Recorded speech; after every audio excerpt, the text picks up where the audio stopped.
कोई किसी की हैसियत है कि धीरेन्द्र शास्त्री को बुला ले अपने घर कथा के लिए? कोई अंडर टेबल लेगा वो बाबा पैसे? आप पता करवा लीजिए, अंडर टेबल नहीं लेते हैं वो धीरेन्द्र शास्त्री क्या? इटावा की घटना घोर निंदनीय है। सिखा चोटी काटना ये भी निंदनीय है हमारी। लेकिन दूसरी सबसे बड़ी बात हम इस पे ये कहना चाह रहे हैं, उससे बड़ी निंदा की बात ये है जो उस घटना में घी डाल रहे हैं, विवाद बढ़ा है संवाद की वजह। यदि दो भाई आपस में लड़ रहे हैं तो उसको सुलझाने का कार्य करना चाहिए। देश में अभी बहुत विचित्र स्थिति है। इस देश को तोड़ने के लिए नई प्रकार की नीतियां अपनाई जा रही हैं। एक बहुत प्रसिद्ध संत हुए रैदास जी, संत रैदास जी, उन्होंने एक अद्भुत बात कही, जन्म जात मत पूछिए का जात अरुपात, रैदास दास प्रभु के को न जात कुजा। देखो वर्तमान समय में इस देश में कैंसर से बड़ी अगर कोई बीमारी है तो वो है जातिवाद। इस देश को तोड़ने की सबसे बड़ी अगर कोई बीमारी है वो है जातिवाद। इस देश को खत्म करने के लिए दूसरा नया पाकिस्तान जन्म देने के लिए अगर यदि कोई बीमारी है तो वो है जातिवाद। इस देश की उन्नति को रोकना है तो वो है जातिवाद।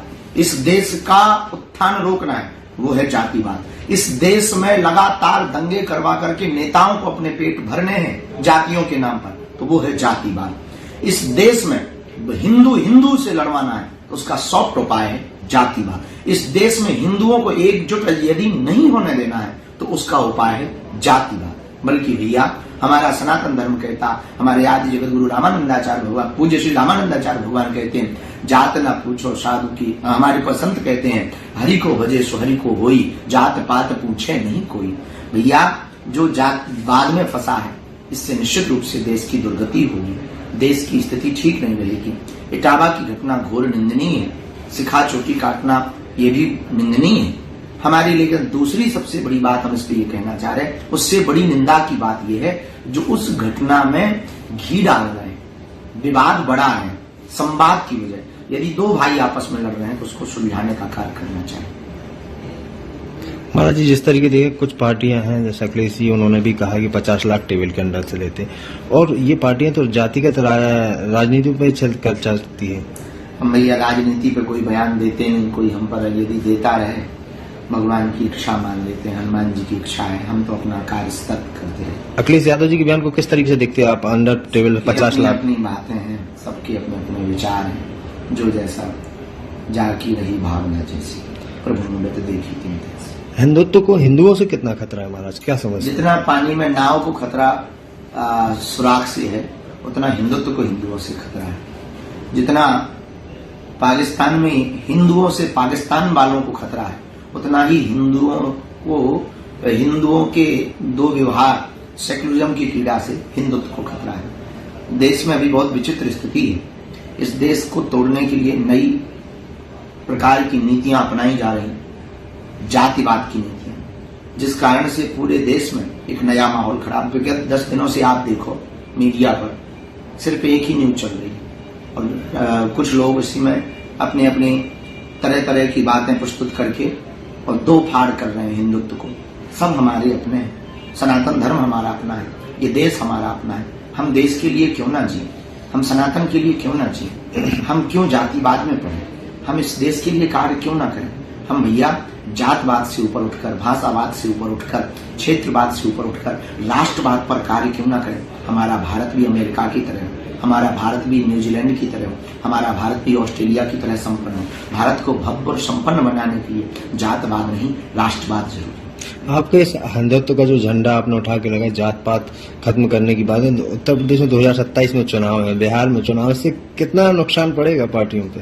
जब तक जातिगत रूप में इस देश की स्थितियां रहेंगी तब तक हमें नहीं लगता कि कहीं का डेवलपमेंट हो पाएगा। जातियों में केवल एक वर्ग का भला होगा और यदि हम राष्ट्र की बात करेंगे तो पूरे देश के नागरिकों का भला होगा। हम चुनाव में तो कुछ खास बोलते नहीं क्योंकि हमारा रास्ता सबको एक करने का है, हमारा रास्ता तोड़ने का नहीं जोड़ने का। हम किसी एक पार्टी के नहीं, सब पार्टी के हैं। हमारा कोई एक नेता नहीं, हमारे लिए सब प्रिय है। साधु के लिए तो सब प्रिय होते हैं। तो जो आगामी चुनाव है उनमें हम यही कहेंगे, आप सब सजग रहें, सावधान रहें, हम राष्ट्रवाद के प्रति समर्पित हैं। महाराज, कांवड़ यात्रा को लेकर बयानबाजी कर रहे हैं मौलाना की कांवड़िया मांस लेते हैं, शराब पीते हैं, हुड़दंग करते हैं। इसको किस तरीके से आप देखते हैं इस बयान को लगातार एक के वर्तमान बाद समय एक? में सनातन पर टीका टिप्पणी करना बड़ा सरल हो गया है, सॉफ्ट टारगेट है सनातन। कभी भी हज यात्रा पर उंगली नहीं उठाई जाती, जकात पर उंगली नहीं उठाई जाती, रोजा पर उंगली नहीं उठाई जाती, लेकिन दीपावली आएगी तो प्रदूषण होगा, होली आएगी तो पानी बर्बाद होगा, और अब कांवड़ यात्रा होगी तो तरह तरह की बातें। हाँ, सब लोगों में सब प्रकार के लोग होते हैं, ऐसा नहीं कि सब ठीक होता है, कुछ अच्छे भले बुरे होते हैं, सभी में होते हैं। किसी जितने मजहब है उन मजहबों में भी अच्छे भले बुरे लोग हैं। उसी प्रकार सब समाजों में, सभी वर्गों में, सभी लाइनों में अच्छे भले बुरे लोग होते हैं।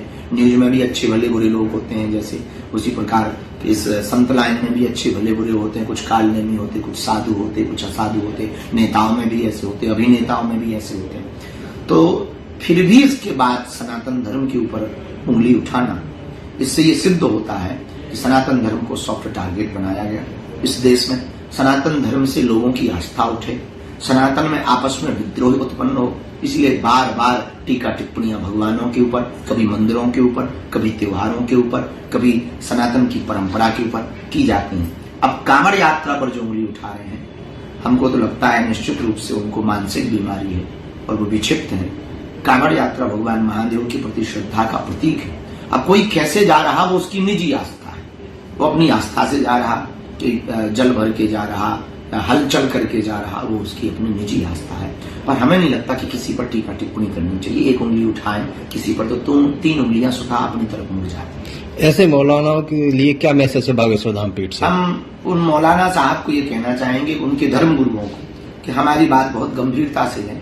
यदि वो अभी कांवड़ पर बोलेंगे और कल के दिन हम आपके ऊपर बोलेंगे तो आपको फिर बड़ी मिर्ची लगेगी। इसलिए उनके जितने भी विशिष्ट धर्म गुरु हैं, ऐसे मौलाना के खिलाफ में तत्क्षण एक फतवा जारी होना चाहिए। एक तरफ योगी सरकार है, योगी सरकार ने तमाम चीजें लाइसेंस के लिए बात कर दी कि जितनी फूड दुकानें लाइसेंस हों, और भी जो मांस की दुकान है प्रतिबंध लगा दिया है। इसको सही, बहुत उत्तम है, पवित्रता बहुत आवश्यक है।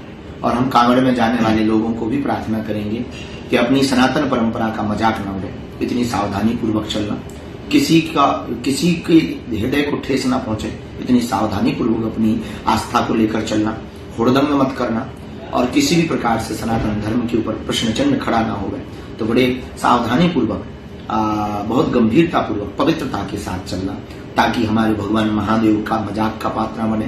कांवड़िया, एक कांवड़िया के कारण सभी कांवड़ियों के ऊपर उंगली न उठे, क्योंकि सब बुरे नहीं होते हैं। एक आध कोई बीच में अगर बुरा भी हो तो उससे भी हम प्रार्थना करेंगे कि और जगह है और यात्राएं हैं, उन यात्राओं में तुम उपद्रव कर लेना, पर कांवड़ यात्रा में उपद्रव मत करना, ताकि सनातन धर्म पर प्रश्न चिन्ह खड़ा न हो।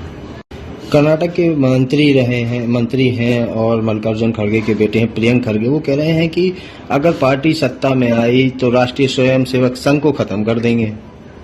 हम इस पर कुछ कह नहीं सकते हैं, उनके सबके अपने अपने निजी एजेंडे होते हैं ना पार्टियों के। सनातन धर्म के लिए तो ये विषय नहीं है, हम केवल धर्म और सनातन पर वार्ता करते हैं।